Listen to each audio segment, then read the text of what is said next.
দেবের সিনেমা ধূমকেতু first day collection কত করে দেবে? 2.10 crore, মানে 2,10,00,000 টাকা। এবার আমি একটা প্রেডিকশন করেছিলাম, সেইটা আমি তোমাদের দেখাচ্ছি। আমার প্রেডিকশন কতটা সত্যি, কতটা মিলেছে তোমরা দেখো, প্রমাণ দেখো, আমি দেখাচ্ছি। তো এটা 13 তারিখে আমি পোস্ট করেছিলাম এই ভিডিওটা।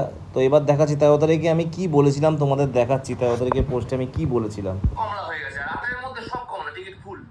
কালকে 14 তারিখ, কালকে কম করে 2 কোটি টাকার বিজনেস করবে ধূমকেতু। তোমরা মিলিয়ে দাও, অ্যাপ্রক্স কালেকশন 2 কোটি টাকার হবে। আর 15 আগস্ট ছুটির দিন, সেদিনকার তো 2.5 থেকে 3 কোটি টাকা, দুদিনে। কি বলেছিলাম? 2 কোটি টাকার বিজনেস করবে প্রথম দিন 14 তারিখ, করেছে 2.10 কোটি। দেবের অফিসিয়াল জায়গা থেকে ছেড়েছে। ভাই একটু আইডিয়া আছে মুভি সম্পর্কে, আইডিয়া আছে তবেই কাজ করতে নেমেছি। আমার মুভি রিভিউ অতটা খারাপ সবসময় করি না। হ্যাঁ, আমি তাদের নিয়েই করি যারা পপুলার। দেব, শাকিব খান বলো, দেব বলো, তারপরে ধরো বলিউডে যদি রণবীর কাপুর, সলমান খান, মানে যারা একটু পপুলার থাকো। আমি ওরকম ভাবে তো করি না, আমার তো অন্য কন্টেন্ট বানাই আমি। তো এই কিন্তু আমার মুভি রিভিউ কন্টেন্ট ভালো লাগে। যখন সুপারস্টারদের সিনেমা বানাই তখন আমি একমাত্র মুভি রিভিউটা করি, তখন মানুষ দেখে আমার ভিডিওগুলো। কিন্তু যখন করি জেনুইন করি, কোনো কিন্তু উল্টো পাল্টা খাত নেই তার মধ্যে। ঋত্বিকের ওয়ার্ডটাও করবো কদিন পরে, তো একটু টাইম দাও। ভিডিও এখনো শেষ হয়নি, কালকে কত টাকা কালেকশন করবে সেটাও বলবো। আরেকটা জিনিস আমি বলবো যে আরেকটা ভিডিও তো কি দেখেছিলাম সেটাও বলবো। ভিডিও দেখো, চলছে কন্টিনিউ, আর স্কিপ না করে শেয়ার করো। এইটা হচ্ছে আজকে সকালের পোস্ট, তখনও দেব কোনো আপডেট দেয়নি। এবার এই পোস্টটা কতটা হয়েছে আমি দেখাচ্ছি। আজকে মোটামুটি দেবের সিনেমা 1.5 কোটি টাকার বিজনেস করছে। আজকে ফার্স্ট ডে 1.5 থেকে 2 কোটি টাকার বিজনেস আজকে করছে। টিকিটের কথা বলা আমার কথা, আজকে 2 কোটি, কালকে 3 কোটি, টোটাল 5 কোটি টাকার বিজনেস হবে 2 দিনে দেবের সিনেমা ধূমকেতু। কি ব্যাপার, মিললো তো?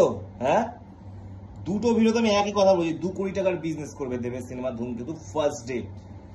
এমনি এত মানুষ আমাকে সাপোর্ট করেন, এত 5 লাখ 6 লাখ করে ভিউজ যায়নি আমার একটা ভিডিও। এখন একটু প্রেশার ডাউন যাচ্ছে, এটাও যাবে, প্রচুর মানুষ দেখবে।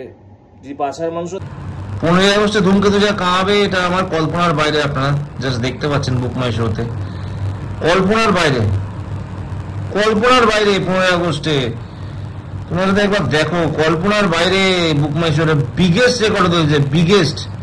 এই কয়েকটা গ্রিন আছে, এগুলো কালকে সকালের মধ্যে সব ফুল হয়ে যাবে। এই গ্রিনগুলো ভেতরে ঢুকলো, দেখবে অলমোস্ট সব হয়ে যাবে, অলমোস্ট প্রায় হয়ে গেছে ফুল।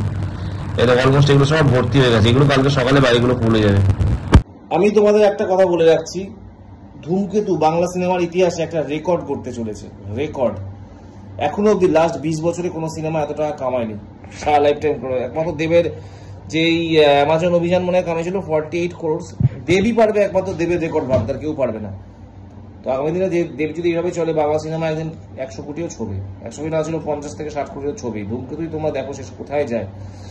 15 আগস্টে তোমার টিকিট বুকিং দেখলে তো মানে অবাক হয়ে গেছে, সব পুরো হাউসফুল। 15 আগস্ট 14 আগস্টে 2.10 লক্ষ, কালকে 3 থেকে 3.5 কোটি টাকা কামাবে, দুদিনে 5 কোটি টাকার কালেকশন কামাবে। আমি বলে দিতে পারি অনেক বড় বড় হিরোর লাইফ টাইম কালেকশন এত হয় না, দুদিনে দেব যা তুলে দিল ধূমকেতু বাংলা সিনেমা একটা। জাস্ট সিরিয়াসলি স্যালুট বস।